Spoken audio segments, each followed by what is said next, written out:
Room होना चाहिए। नमस्कार साथियों, सार्थक पहल बदलाव हमसे में आप लोगों का एक बार पुनः स्वागत है। और सार्थक पहल के माध्यम से मैं शंकर सातनकर, सहायक प्राध्यापक, आप लोगों के लिए लाया हूं इकोनॉमिक डेवलपमेंट, अर्थात आर्थिक विकास व आर्थिक विकास के घटक। पिछले वीडियो में हमने देखा कि आर्थिक विकास क्या है। आज हम पढ़ेंगे आर्थिक विकास के घटक। मायर और बाल्डविन ने आर्थिक विकास को बड़े अच्छे से परिभाषित किया था। आर्थिक विकास एक प्रक्रिया है जिसके द्वारा एक अर्थव्यवस्था की वास्तविक आय दीर्घकाल में बढ़ती है। एक अर्थव्यवस्था की वास्तविक आय दीर्घकाल में बढ़ती है। इसी प्रकार नर्कसे महोदय का कथन है कि आर्थिक विकास का मानवीय शक्तियों, सामाजिक मान्यताओं, राजनीतिक परिस्थितियों, ऐसी ऐतिहासिक घटनाओं से बड़ा गहरा संबंध है। अतः आर्थिक विकास के घटकों को हम दो वर्गों में वर्गीकृत कर सकते हैं। एक आर्थिक घटक इकोनॉमिक फैक्टर्स और दूसरा गैर आर्थिक घटक नॉन इकोनॉमिक फैक्टर्स। मित्रों, पहला जो वर्गीकरण है वो आर्थिक घटक।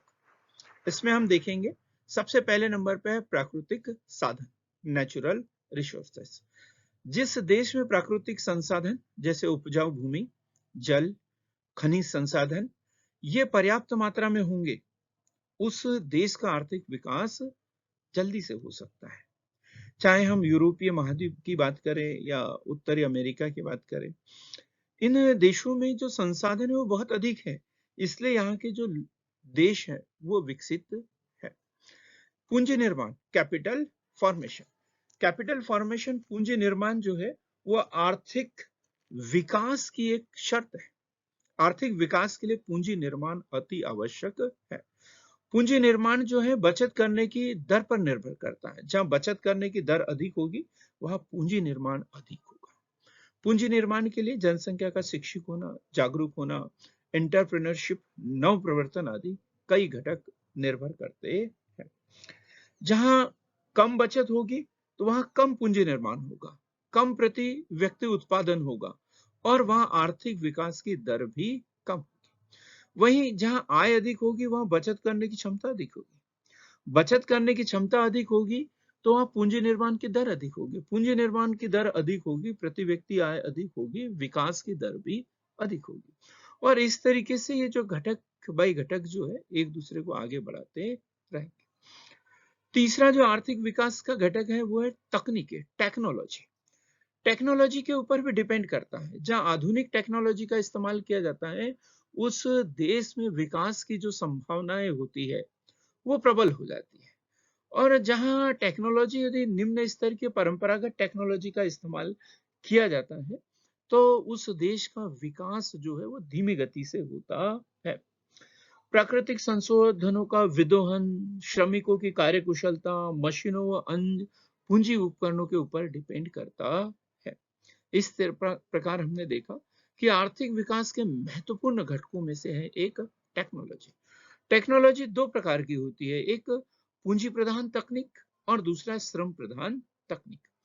पूंजी प्रधान तकनीक अर्थात जहां मशीनों के द्वारा काम किया जाता है, तो जहां क्षेत्रफल बहुत अधिक हो, जनसंख्या उस अनुपात से कम हो, तो वहां श्रम प्रधान तकनीक पूंजी प्रधान तकनीक ज्यादा उपयोगी होती है। और भारत जैसे देश जहां जनसंख्या आधिक्य है, जनसंख्या घनत्व तो बहुत ज्यादा है, क्षेत्रफल अपेक्षाकृत कम है, तो ऐसे देशों में जो है श्रम प्रधान तकनीक का इस्तेमाल किया जाता है और फिर आर्थिक विकास जो है उसकी दर बढ़ जाती है। शोध एवं विकास, रिसर्च एंड डेवलपमेंट, ये भी एक घटक है, महत्वपूर्ण घटक है जिसके ऊपर आर्थिक विकास डिपेंड करता है। जहां की जनसंख्या पढ़ी लिखी हो, शोध के ऊपर सरकार जो है वो बहुत अधिक पैसा खर्च करती हो, विश्वविद्यालय हो, प्रयोगशालाएं हो, तो वहां नई नई टेक्नोलॉजी का इजाद होगा, आविष्कार होगा। लोग भी जो है नई टेक्नोलॉजी को अपनाने के इच्छुक होंगे और वो देश आगे बढ़ जाता है। आर्थिक विकास को प्रभावित करने में शोध एवं विकास की अति महत्वपूर्ण भूमिका है। वैज्ञानिक शोध से आशय नई खोजों व आविष्कारों से है, जिसके परिणाम स्वरूप उत्पादन की नई टेक्नोलॉजी आती है और नई टेक्नोलॉजी के कारण उत्पादन में वृद्धि होती है। फिर अगला है साहस एवं नवप्रवर्तन, एंटरप्रेन्योरशिप एंड इनोवेशन। वर्तमान में आर्थिक विकास की एक अनिवार्य शर्त है एंटरप्रेन्योरशिप और इनोवेशन। जो पिछड़े हुए देश होते हैं वो परंपरागत टेक्नोलॉजी का इस्तेमाल करते हैं, पढ़ लिख कर भी सरकार से इच्छा रखते हैं कि वो उन्हें नौकरी प्रदान करे, पढ़े लिखे लोग, और इस तरीके से वो देश कभी विकसित नहीं हो पाता।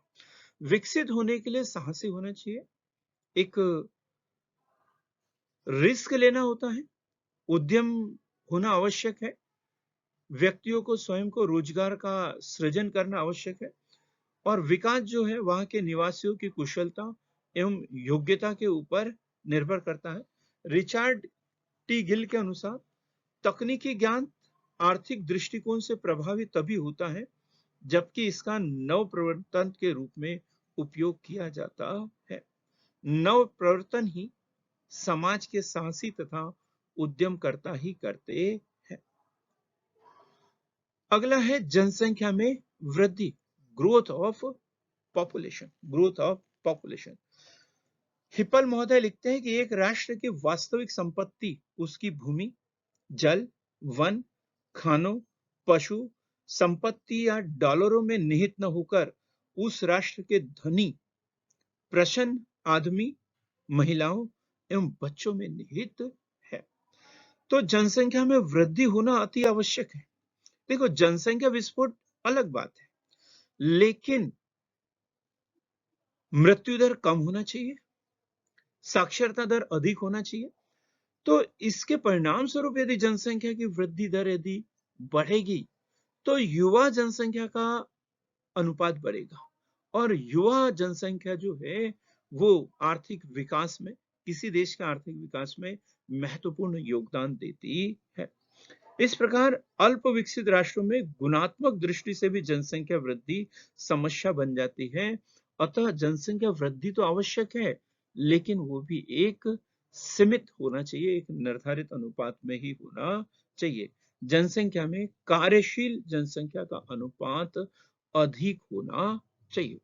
तो इस प्रकार अभी हमने पढ़ा आर्थिक विकास के घटक, और उसमें आर्थिक घटक, आर्थिक घटकों में हमने पढ़ा प्राकृतिक साधन, नेचुरल रिसोर्सेस, पूंजी निर्माण, कैपिटल फॉर्मेशन, तकनीकी टेक्नोलॉजी, शोध एवं विकास, रिसर्च एंड डेवलपमेंट, साहस एवं नवप्रवर्तन, एंटरप्रेन्योरशिप एंड इनोवेशन, जनसंख्या में वृद्धि, ग्रोथ ऑफ पॉपुलेशन।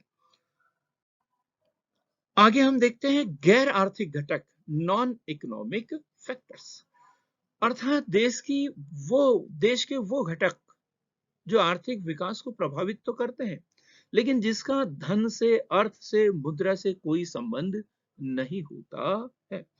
तो सबसे पहला है सामाजिक घटक, सोशल फैक्टर्स। सामाजिक घटक, सोशल फैक्टर, समाज के जो रीति रिवाज है, परंपराएं हैं, ढांचा है, मान्यताएं हैं, वो भी आर्थिक विकास में महत्वपूर्ण योगदान देती है। यदि समाज के लोग रूढ़िवादी हैं, यदि समाज के लोग रूढ़िवादी हैं, परंपरागत ढंग से उत्पादन करते हैं, किसी भी प्रकार के नव प्रवर्तन, एंटरप्रेन्योरशिप को वो स्वीकार नहीं करते हैं, यदि समाज जो है जातिवाद, धर्मवाद, वर्गवाद एवं विभिन्न प्रकार की रूढ़ियों में उलझा हुआ है, तो ऐसे देश का आर्थिक विकास संभव ही नहीं है। आर्थिक विकास के लिए, जैसे भारत में यदि देखा जाए, तो भारत में शारीरिक श्रम को हेय दृष्टि से देखा जाता है, और सभी लोग जो है व्हाइट कॉलर जॉब की तलाश में लगे रहते हैं। तो जब तक लोगों की ऐसी मानसिकता रहेगी कि ये काम अच्छा है, ये काम श्रेष्ठ है, ये घटिया है, तो उस देश का कभी विकास नहीं हो सकता। जहां के लोग काम को सिर्फ काम के दृष्टिकोण से करें, तो उस देश का विकास संभव होता है। दूसरा है जनांकीय घटक, डेमोग्राफिक फैक्टर्स, डेमोग्राफिक फैक्टर्स। यदि देश में जनसंख्या का बाहुल्य है, क्षेत्रफल की तुलना में जनसंख्या बहुत अधिक है, जनसंख्या वृद्धि की दर यदि बहुत अधिक है, वहां के लोग अधिक जनसंख्या या अधिक संतान रखने के इच्छुक है। जैसे भारत में पुत्र को अधिक वरीयता दी जाती है और उस चक्कर में अपने परिवार को बहुत बड़ा कर दिया जाता है। जहां ऐसी सामाजिक विशेषताएं देखने को मिलेंगी, जनांकीय घटक देखने को मिलेंगे, तो उस देश का विकास संभव नहीं है। कम जनसंख्या की स्थिति में आर्थिक विकास के लिए अधिक साधन उपलब्ध हो जाते हैं, नई नई टेक्नोलॉजी हमें उपलब्ध हो जाती है, जो शारीरिक स्वास्थ्य के ऊपर विशेष बल दिया जाता है। ऐसी जनसंख्या में, ऐसे देशों में आर्थिक विकास जल्दी संभव है। तीसरा घटक हम देखते हैं, गैर आर्थिक घटकों में तीसरा राजनीतिक एवं प्रशासनिक घटक, पॉलिटिकल एंड एडमिनिस्ट्रेटिव फैक्टर्स। राजनीतिक एवं प्रशासनिक घटक, राजनीतिक स्थिरता, जहां पर बार बार जो है चुनाव नहीं होते, एक बार सरकार बन जाती है तो निर्धारित समयावधि तक वो सरकार स्थायी शासन देती है, जहां प्रशासन में ईमानदारी है, पारदर्शिता है, किसी भी प्रकार की रेड टैपिज्म नहीं है, लाल फीताशाही नहीं है, सरकारी अमलों में भ्रष्टाचार नहीं है, तो ऐसे देश में आर्थिक विकास संभव होता है। जहां राजनीतिक अस्थिरता बनी होती है, प्रशासन में भ्रष्टाचार होता है, तो ऐसे देश में विकास करना असंभव होता है। फिर है धार्मिक घटक, आर्थिक विकास को प्रभावित करने वाला महत्वपूर्ण घटक है धार्मिक घटक, रिलीजियस फैक्टर। किसी भी देश की धार्मिक भावनाएं भी वहां के आर्थिक विकास को प्रभावित करती है। भारत में हिंदू धर्म बहुत बौद्धिक समृद्धि की अपेक्षा आध्यात्मिक विकास पर ज्यादा जोर देता है। अपना काम का समय, जिस समय वो बहुत अधिक काम करके अपने आप का विकास कर सकता था, ऐसा समय जो है वो आध्यात्मिक विकास पर जोर देते हुए उसे नष्ट कर देता है।